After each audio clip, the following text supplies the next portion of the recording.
So we covered Chris Cuomo's kind of a bit of a breakdown that he had on the radio whenever he talked about how much he hated his job, even though he just signed a new contract. Jeff Zucker. It was a breakdown. I think it was a moment of. It was odd. It was weird. Honesty. I don't know. I don't know what it was, but and so he emerged from his basement yesterday, from his quarantine basement, making it sound as if it was the first time that he did so. Let's take a listen to that, and then we're going to react to it. All right, here it is. The official re-entry from the basement.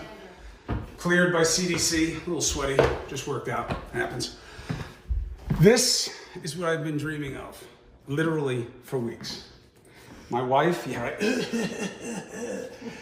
she was cleared by the CDC. She doesn't have fever, she doesn't have the symptoms anymore, more than 7 days from her quarantine. But we're still a little scared, so I'll just give you one of these, just give you one of these, just give you one of these, just give you one of these. Bella has, of course, taken the video.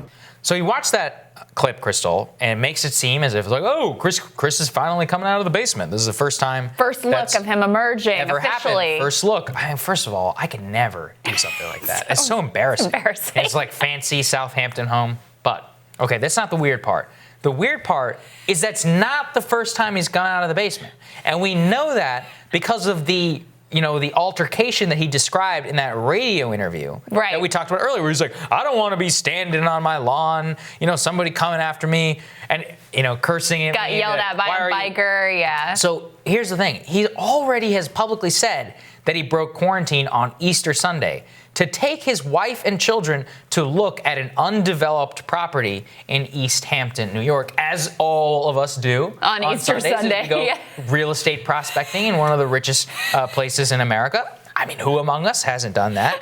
But the point is, first of all, this is literally just fake news. Like, it's actual fake news of the whole, emerging from the thing. But it's just so dramatic and weird, the entire thing that surrounds it, to make this entire segment of, this is the first time I'm emerging, and look at me, I'm a responsible citizen. He even tweeted afterwards, he's like, something to the effect of, please stay home, make sure. He broke quarantine. I mean, he literally, and he admitted to it. He got into an altercation with a biker who was like, why are you outside? You're the governor's brother, and you have coronavirus. I agree with you, Mr. Biker. Yeah. Well, and I also love a great friend of the show, Emily Jashinsky, doing the Lord's work and tracking all of the known emergences of Chris Cuomo prior to the official emergence, I guess is what this is. Yeah, let's throw up. We throw up her tear sheet. Yeah. Because apparently he also appeared in his daughter, some of her TikTok videos, not in the basement. There were multiple emergences before the official emergence occurred from the basement.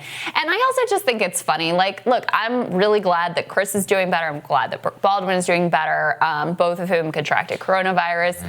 But it's also so navel-gazing to, there are a lot of people who have coronavirus right now, and you are a news anchor, and there was an exorbitant amount of making the coverage about himself and about their journey through coronavirus and all of that. And look, I get a certain amount of that. It's sort of like the celebrity culture thing where people are just curious about how this is going for you. But the kind of peak moment, I think, was the official emergence, which wasn't even the actual. I would be fine with that if he was actually following public health guidelines. If he was trying to set himself as an example of hey, look, I have coronavirus. This thing sucks. I'm quarantined here. Please do everything. These are the steps which I have taken. But instead, it's just this talking about how much money he has and why he could get fired tomorrow, and he still has all of his savings, and going to his undeveloped property. Or an undeveloped property in East Hampton, breaking quarantine, talking about how the worst part of being rich and famous is you don't get to fight back against people who yell at you for breaking quarantine. So our hearts bleed. Yeah, I'm really sorry for you, Chris. Congratulations on your official. We're glad you're better. Yeah. We're glad you have officially emerged now. I know. I hope you can take some of the millions you have and close on that undeveloped property. We wish you the best. Tomorrow on Rising. The one and only former Sanders campaign national co-chair and great friend of the show, Nina Turner, is going to join us. And, of course, journalist Gerald Posner is discussing his latest book, Pharma, Greed, Lies, and the Poisoning of America. Please don't forget to subscribe and, of course, like and share our videos. Send in your hashtag RisingQs to let us know what burning questions that you have for Krystal and I to answer. Hit that subscribe button. See you guys tomorrow. Have a good one, guys.